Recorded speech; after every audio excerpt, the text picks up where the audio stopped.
Hello എല്ലാവർക്കും സ്റ്റഡിയോൾ വിത്ത് മീയുടെ പുതിയൊരു വീഡിയോയിലേക്ക് സ്വാഗതം. ഇന്നത്തെ വീഡിയോയിൽ നമ്മൾ ഡിസ്കസ് ചെയ്യാൻ വേണ്ടി പോകുന്നത് ദ പ്രൈസ് ഓഫ് ഫ്ലവേഴ്സ് എന്ന ചാപ്റ്ററിലെ ക്യാരക്ടർ സ്കെച്ചാണ്. വീഡിയോയിലേക്ക് കിടക്കുന്നതിന് മുന്നായിട്ട് നിങ്ങൾ ആദ്യമായിട്ടാണ് ഈ ചാനൽ കാണുന്നുണ്ടെങ്കിൽ എല്ലാവരും സബ്സ്ക്രൈബ് ചെയ്ത് ചാനലിനെ സപ്പോർട്ട് ചെയ്യുക. ആദ്യത്തെ ക്യാരക്ടറാണ് Maggie. Maggie is the central character of the story the price of flowers written by Prabhat Kumar Mukhopadhyay. Her full name is Alice Margaret Clifford. She lives with her widowed mother in a poor neighborhood of London. Prabhat Kumar Mukhopadhyay എഴുതിയ പൂക്കളുടെ വില the price of flowers എന്ന കഥയിലെ കേന്ദ്ര കഥാപാത്രമാണ് Maggi. Alice Margaret Clifford എന്നാണ് അവളുടെ മുഴുവൻ പേര്. വിധവയായ അമ്മയ്ക്കൊപ്പം ലണ്ടനിലെ ഒരു ദരിദ്രമായ അയൽപ്പക്കത്താണ് അവൾ താമസിക്കുന്നത്. Mister Gupta, the narrator of the story, meets her at a vegetarian restaurant in London. Her interest in him makes him curious. He makes friends with Maggie and comes to know more about her. കഥയുടെ ആഖ്യാതാവായ mister Gupta ലണ്ടനിലെ ഒരു vegetarian റെസ്റ്റോറൻറ്റിൽ വെച്ചാണ് അവളെ കണ്ടുമുട്ടുന്നത്. അവനോടുള്ള അവളുടെ താല്പര്യം അവനിൽ ജിജ്ഞാസ ഉണർത്തുന്നു. അവൻ മാഗിയുമായി സൗഹൃദം സ്ഥാപിക്കുകയും അവളെക്കുറിച്ച് കൂടുതൽ അറിയുകയും ചെയ്തു. Maggie is in her early teens, but she works as a typist in a civil service store. Her clothes reveal her poverty. She is shy and reserved, but Mr. Gupta gradually makes her open up. Her only brother is in India, serving as a British soldier, but they have not heard from him for a long time. They are worried about him. Maggie കൗമാരത്തിന്റെ തുടക്കത്തിലാണ്. പക്ഷേ അവൾ ഒരു civil service സ്റ്റോറിൽ ടൈപ്പിസ്റ്റായി ജോലി ചെയ്യുന്നു. അവളുടെ വസ്ത്രങ്ങൾ അവളുടെ ദാരിദ്ര്യം വെളിപ്പെടുത്തുന്നു. അവൾ ലജ്ജയും സംരക്ഷിതവുമാണ്. പക്ഷേ മിസ്റ്റർ ഗുപ്ത ക്രമേണ അവളെ തുറന്നു പറയിക്കുന്നു. അവളുടെ ഏക സഹോദരൻ ബ്രിട്ടീഷ് പട്ടാളക്കാരനായി ഇന്ത്യയിലാണ്. എന്നാൽ നീണ്ടകാലം അവർ അവനെക്കുറിച്ച് ഒരു കാര്യങ്ങളും അറിഞ്ഞില്ല. അതുകൊണ്ട് തന്നെ അവനെക്കുറിച്ച് അവർ ആശങ്കാകുലരാണ്.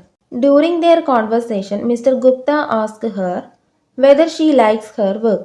She says she wants a job that is not mechanical. This shows that she is ambitious. She is bold and courageous at this tender age, despite her respectful and courteous behavior. അവരുടെ സംഭാഷണത്തിനിടയിൽ mister Gupta അവളോട് അവളുടെ ജോലി ഇഷ്ടമാണോ എന്ന് ചോദിക്കുന്നു. Mechanical അല്ലാത്ത ജോലിയാണ് തനിക്ക് വേണ്ടതെന്ന് അവൾ പറയുന്നു. അവൾ ഇതിലൂടെ വളരെ അംബീഷ്യസ് ആണെന്ന് മനസ്സിലാകുന്നു. മാന്യവും മര്യാദയുമുള്ള പെരുമാറ്റമായിരുന്നു അവളുടേത്. കൂടാതെ അവൾ നല്ല ബോൾഡും അതുപോലെ ധൈര്യശാലിയുമാണ്. When Mr. Gupta visits her house, Maggie plays a song on the violin. From her mother, we learn that she had no formal training in music because they could not afford music classes. She is naturally talented. Her devotion and love for her mother and brother are truly exemplary. When her mother falls sick, she brings Mr. Gupta home and asks him if he could tell a lie to save her life. When she says, "Please forgive me if it is very, very wrong," the reader is touched by her innocence and feels sorry for her helplessness. Mister Gupta അവളുടെ വീട് സന്ദർശിക്കുമ്പോൾ Maggi വയലിനിൽ ഒരു പാട്ട് വായിക്കുന്നു. സംഗീത ക്ലാസുകളുടെ പണം താങ്ങാൻ കഴിയാത്തതിനാൽ അവൾക്ക് സംഗീതത്തിൽ ഔപചാരിക പരിശീലനമൊന്നും ഉണ്ടായിരുന്നില്ലെന്ന് അവളുടെ അമ്മയിൽ നിന്ന് ഞങ്ങൾ മനസ്സിലാക്കുന്നു. അവൾ സ്വാഭാവികമായും കഴിവുള്ളവളാണ്. അമ്മയോടും സഹോദരനോടുമുള്ള അവളുടെ ഭക്തിയും സ്നേഹവും ശരിക്കും മാതൃകാപരമാണ്. അവളുടെ അമ്മയ്ക്ക് അസുഖം വന്നപ്പോൾ അവൾ മിസ്റ്റർ ഗുപ്തയെ വീട്ടിലേക്ക് കൊണ്ടുവന്നു. അവളുടെ അമ്മയുടെ ജീവൻ രക്ഷിക്കാൻ ഒരു കള്ളം പറയാമോ എന്ന് അവനോട് ചോദിക്കുന്നു. വളരെ തെറ്റാണെങ്കിൽ എന്നോട് ക്ഷമിക്കൂ എന്നവൾ പറയുമ്പോൾ വായനക്കാർ അവളുടെ നിഷ്കളങ്കതയിൽ സ്പർശിക്കുകയും അവളുടെ നിസ്സഹായതയിൽ ഖേദിക്കുകയും ചെയ്യുന്നു. One day, Mr. Gupta's departure, Maggie comes to meet him. She gives the hard-earned 1 shilling to him to buy flowers for her brother's grave. Her supreme sacrifice out of the love for her brother is aptly reflected in the title of the story, The Price of Flowers. Those flowers are truly priceless. Mister Gupta പുറപ്പെടുന്ന ദിവസം Maggi അവനെ കാണാൻ വരുന്നു. കഠിനാധ്വാനം ചെയ്ത ഒരു shilling അവൾ തന്റെ സഹോദരന്റെ ശവകുടീരത്തിനായി പൂക്കൾ വാങ്ങാൻ അവന് നൽകുന്നു. അവളുടെ സഹോദരനോടുള്ള സ്നേഹത്തിൽ നിന്നുമുള്ള അവളുടെ പരമമായ ത്യാഗം പൂക്കളുടെ വില എന്ന കഥയുടെ തലക്കെട്ടിൽ ഉചിതമായി പ്രതിഫലിക്കുന്നു. ആ പൂക്കൾ ശരിക്കും വിലമതിക്കാനാവാത്തതാണ്. ഇനി രണ്ടാമത്തെ ക്യാരക്ടറായ മിസ്റ്റർ ഗുപ്തയെ പറ്റി നമുക്ക് നോക്കാം. Mister Gupta is a major character in the story price of flowers by Pramad Kumar Mukhopadhyay. He is also the narrator of the story. It is through his point of view that the story unfolds. Pramad Kumar മുഖ്യോപാധ്യായയുടെ പൂക്കളുടെ വില എന്ന കഥയിലെ ഒരു പ്രധാന കഥാപാത്രമാണ് mister Gupta. കഥയുടെ ആഖ്യാതാവ് കൂടിയാണ് അദ്ദേഹം. അദ്ദേഹത്തിന്റെ കാഴ്ചപ്പാടിലൂടെയാണ് കഥ വികസിക്കുന്നത്. Mister Gupta is about to join the British civil service in India. He is in London now, where most part of the story takes place. He gets acquainted with Maggie, a teenage girl from a poor family there. When Maggie tells him that her mother eagerly wants to meet an Indian, he is ready to oblige. He is very inquisitive and wants to learn how the poor live in Britain. Mister Gupta ഇന്ത്യയിലെ British civil സർവീസിൽ ചേരാൻ പോകുന്നു. അദ്ദേഹം ഇപ്പോൾ ലണ്ടനിലാണ്. അവിടെയാണ് കഥയുടെ ഭൂരിഭാഗവും നടക്കുന്നത്. അവിടെയുള്ള ഒരു പാവപ്പെട്ട കുടുംബത്തിലെ മാഗി എന്ന കൗമാരക്കാരിയെ അയാൾ പരിചയപ്പെടുന്നു. തന്റെ അമ്മ ഒരു ഇന്ത്യക്കാരനെ കാണാൻ ആകാംക്ഷയോടെ ആഗ്രഹിക്കുന്നുവെന്ന് മാഗി അവനോട് പറയുമ്പോൾ അവൻ അതിന് ബാധ്യസ്ഥനാണ്. അവൻ വളരെ അന്വേഷണാത്മകനാണ്. ബ്രിട്ടനിൽ പാവപ്പെട്ടവർ എങ്ങനെ ജീവിക്കുന്നുവെന്ന് പഠിക്കാൻ അവൻ ആഗ്രഹിക്കുന്നു. Mister Gupta is A character who subverts the preconceived notions about Indians prevalent in the West during the pre-independence era. He admits that he is not much of a vegetarian contrary to what they think.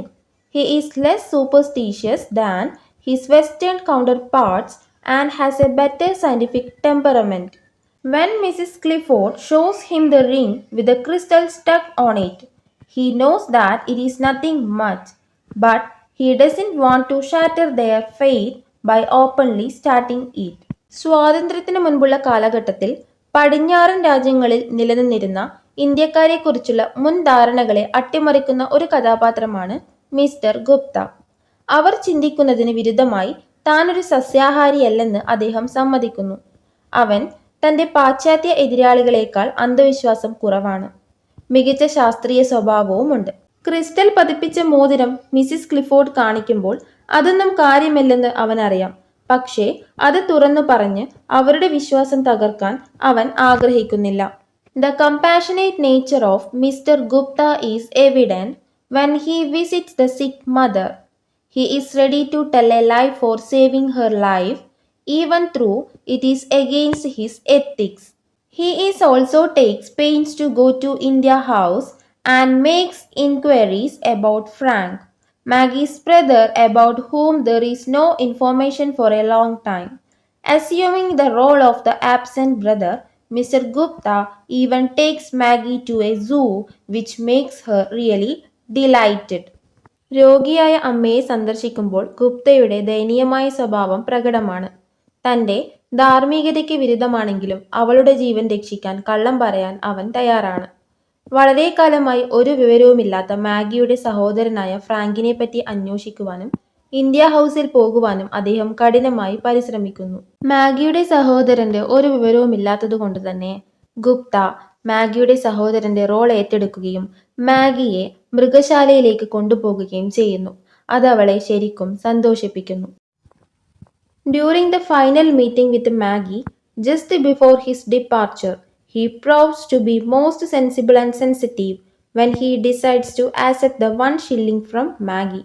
He dismisses his first thought of refusing to take the money when he finds that this sacrifice would make her happier. His kind nature is once again established in the last line of the story when he says, I wiped a tear or two from my eyes and went upstairs to pack my bags.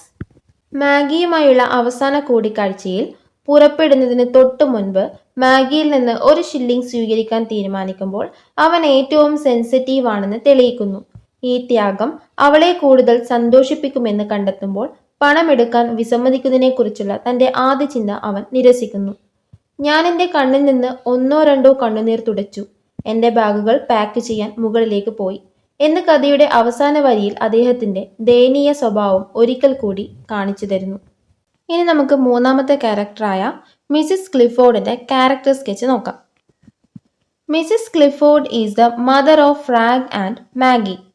ഫ്രാങ്കിന്റെയും മാഗിയുടെയും അമ്മയാണ് missus Clifford.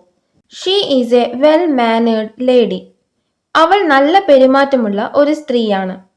She made their living by selling cakes on Saturdays. ശനിയാഴ്ചകളിൽ cake വിറ്റ് ഉപജീവനം നടത്തി. She is superstitious and thinks that Mr. Gupta would be able to see the past and future through the ring. Also, she got very disappointed to hear that Mr. Gupta was not able to find Frank. അവൾ അന്ധവിശ്വാസിയാണ്.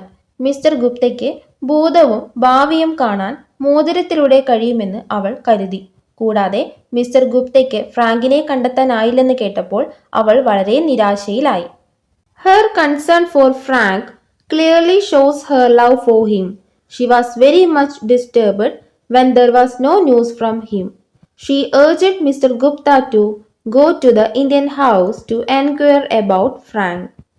ഫ്രാങ്കിനോടുള്ള അവളുടെ കരുതൽ അവനോടുള്ള അവളുടെ സ്നേഹം വ്യക്തമായി കാണിക്കുന്നു. അവനിൽ നിന്ന് ഒരു വാർത്തയും ഇല്ലാതിരുന്നപ്പോൾ അവൾ വല്ലാതെ വിഷമിച്ചു. ഫ്രാങ്കിനെ കുറിച്ച് അന്വേഷിക്കാൻ ഇന്ത്യൻ ഹൗസിലേക്ക് പോകാൻ അവർ മിസ്റ്റർ ഗുപ്തയോട് ആവശ്യപ്പെട്ടു. All of these show her infinite love as a mother. ഇവയെല്ലാം അമ്മയെന്ന നിലയിൽ അവളുടെ അനന്തമായ സ്നേഹമാണ് കാണിക്കുന്നത്.